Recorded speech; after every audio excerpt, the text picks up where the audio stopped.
What's up mga idol? Brownlee, dinala sa ospital pagkatapos mismo ng Game 5. Pero bago mo sana ipagpatuloy ang panonood mo, ay huwag mong kalimutan na mag-subscribe bilang suporta sa aking YouTube channel. Maraming salamat idol.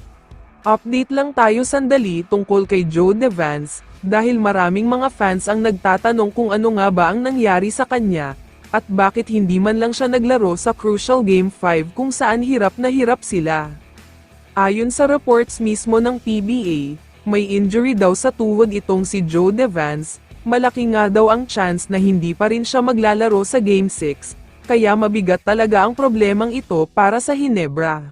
Samantala, pag-usapan na natin ang one-sided Game 5 sa pagitan ng Ginebra at TNT, nagbabaga na agad ang kamay ng mga TNT players, dahil mukhang pinaghandaan talaga nila ng husto ang Game 5, mainit kasi ang shooting nila.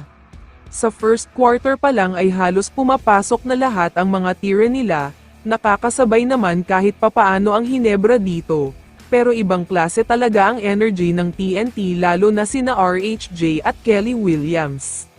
Pero kung akala nyo ay dyan na natatapos ang mainit na shooting ng TNT, nagpatuloy pa yan sa second quarter, dahil umabot na sa 20+ points ang kalamangan nila, wala talagang maisagot dyan na kahit ano ang Ginebra. Kung paano ang nangyari noong Game 1 at Game 2, ganun ang nangyari sa Game 5, hindi pumapasok ang outside shooting ng Ginebra, may halong malas pa dahil may dalawang tira sila na papasok na pero niluwa pa ng ring.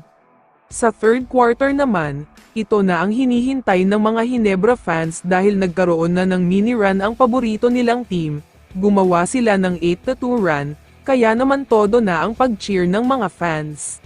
Pero hindi nagtagal ay nakabawi na agad ang TNT, sobrang init talaga ang shooting nila dito.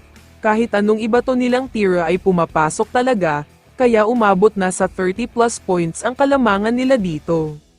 Wala nang nagawa pa ang Ginebra sa fourth quarter, dahil hindi na ibinalik pa ni Coach Tim ang mga starters niya, isa pa nga itong si JB sa hindi na pinaglaro pa, dahil mukhang wala talaga sa ayos ang laro at kondisyon niya.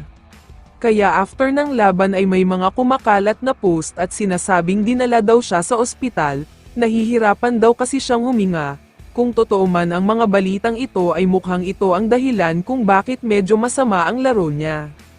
Kaya naman kung ikaw ang tatanungin idol, ano ang masasabi mo sa balita tungkol kay JB?